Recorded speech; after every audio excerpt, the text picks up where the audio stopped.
সকালবেলা ঘুম থেকে উঠে দেখে তো চমকে গেছি, পুরো 6:45টার সময় ঘুম থেকে উঠলাম, এত লেট! আমার গুবলু সোনা যদি ঘুম থেকে উঠে পড়ে ব্যাস আমার কাজের 12টা বাজিয়ে দেবে। তো তাড়াতাড়ি করে বাসন কোসনগুলো ধুয়ে নিয়ে ঘরটা ঝাঁট দিলাম, ঝাঁট দিয়ে ঘর দোরগুলো মুছে নিলাম। তারপর ঝটাপট দাঁত মুখ ধুয়ে একদম ছোট্ট সোনাকে খাইয়ে দিলাম। দিয়ে আমিও চাটা খেয়ে নিলাম। চাটা খেয়ে নিয়ে আজকে নিচে গিয়ে দেখি মা তো ভাত বসিয়ে দিয়েছে, অনেক লেট হয়ে গেছে আমার। তো তাড়াতাড়ি করে রান্নাবান্না করবো বলে আমি উপরের গ্যাসেই নিয়ে চলে এলাম রান্নাবান্না করার জন্য।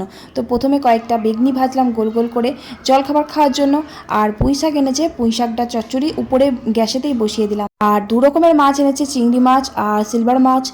মাছ দুটো বেছে নিয়ে এই যে রান্নাঘরে এসেছি। রান্নাঘরে এসে ওই চিংড়ি মাছ দিয়ে আলু পটল আর ঝিঙে দিয়ে একটা পাতলা ঝোল করলাম। আর এই যে দেখো আবার তেলাপিয়া মাছও এনেছে, তেলাপিয়া মাছগুলোও আবার ঝাল করতে হলো। আর এই সিলভার কাপ মাছটা ভাজায় রেখে দিলাম। মুসুর ডাল তেঁতুল দিয়ে টক ডাল করলাম। তারপর রান্নাঘরটা পরিষ্কার করে কড়াইটা মেজে উপরে চলে এলাম। আর উপরেও দেখো রাজ্যের বাসন রয়েছে, চলো বাসনগুলো আমি ধুয়ে নিয়ে তোমরা একটা লাইক করো। টাটা।